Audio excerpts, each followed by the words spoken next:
It's not because he's strong. Anywho, so there's that. There's Feng Wei. We have a Paul Phoenix.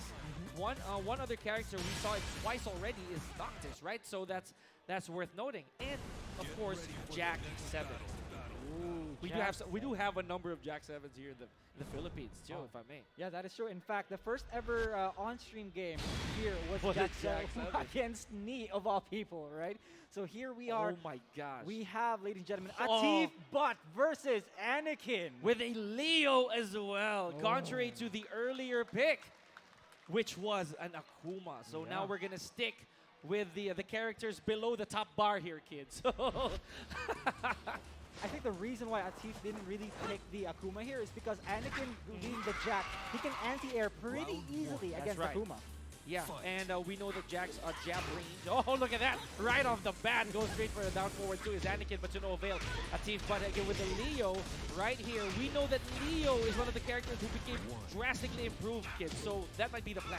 Yeah, here we go. ATIF, but with the backdash into the down forward two, and now Anakin gonna get pushed to the wall. Oh, just enough. Anakin go up against the wall. Here we go. Did not get to maximize that full wall combo, but again, he does have a slight deficit, so he has to take all the damage he can here. 30 seconds left on the clock, and Anakin again with those patented jackhammers, but ends the round with a sidestep too to Das Boot right there, kid. Yeah, Anakin's been really good with the timings on the sidestep too, and I think that's been winning him a lot of games here. ATIF Butt though, here we go, to the wall.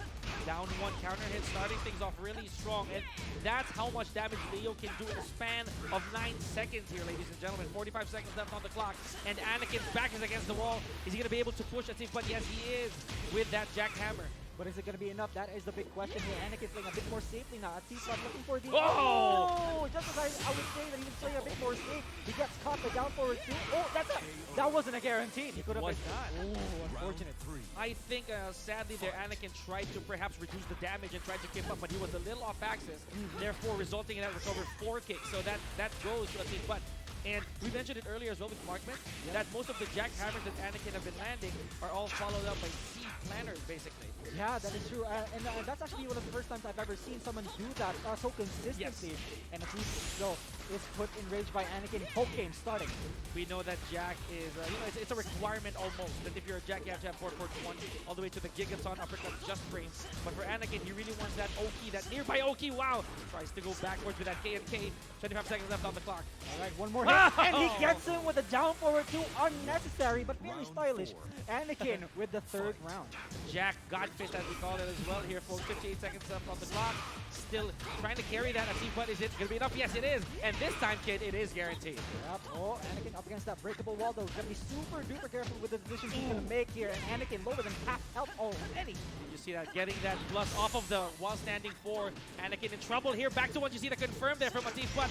38 seconds left on the clock. Again, another sidestep 2 to a Das Boot. Oh, spends the blue stuff immediately, kid. He doesn't have any more extra damage here now. He's got a lot to work with. This is a mountain to climb. Jackhammer. Oh, he misses! He misses the one, and both players in game 1 final round already. One corner too short of the execution right there for Anakin. Here we go, gets a few pokes in there, ATIF Butt. Forward forward 2 trying to close that distance. And if you notice, he is pushing into the wall, and this combo just might do the trick here, kid. Oh, big damage coming in from ATIF. And here we go, changes the side though, so this could be really bad for ATIF. But gets in with the answer of the half kick, and now Anakin is put in rage. That's a lot of damage coming from ATIF. Still in this, we've seen Anakin come out of these situations, but the forward 2-1. That was a crazy call from ATIF Butt as well there, kid. And the game number 1. The interesting part about that is that ATIF didn't really use a lot of upward 2-1s there, so him using, doing that at that perfect timing, really good decision making coming from ATIF. Probably caught Anakin off guard in that sense, you Very know. much. And we know that that's one of Leo's BNBs, you know, one of Leo's best moves, best strings in the game. And Anakin, again, probably set that aside after all the down forward 2s and hop kicks that were hitting him earlier. Here we go. And again, ATIF Butt with this aggression. Set point right here, kid. 2 rounds straight already for ATIF. Can Anakin find an answer here and dashes in for the down forward 2? Goes to the wall. It's going to be huge damage. Now, can Anakin keep this up? Hop kick! Never mind. Relentless. Relentless hop kicks there, kid. Breaking the wall, not quite just yet. He's saving it for something else. 43 seconds left on the clock. What a low parry from ATIF, but is he going to take this all the way to the other side of the stage again? Not quite, just a few inches away. Yeah, just a bit close here. Now the pressure is on. Hell save, the first one we've seen from ATIF. And now Anakin tries to answer with the dodge boot. Goes for the mid-check. Goes for the debug. One more hit to do it. Who gets it? And the low parry from ATIF sends Anakin to the loser's bracket. 2-0.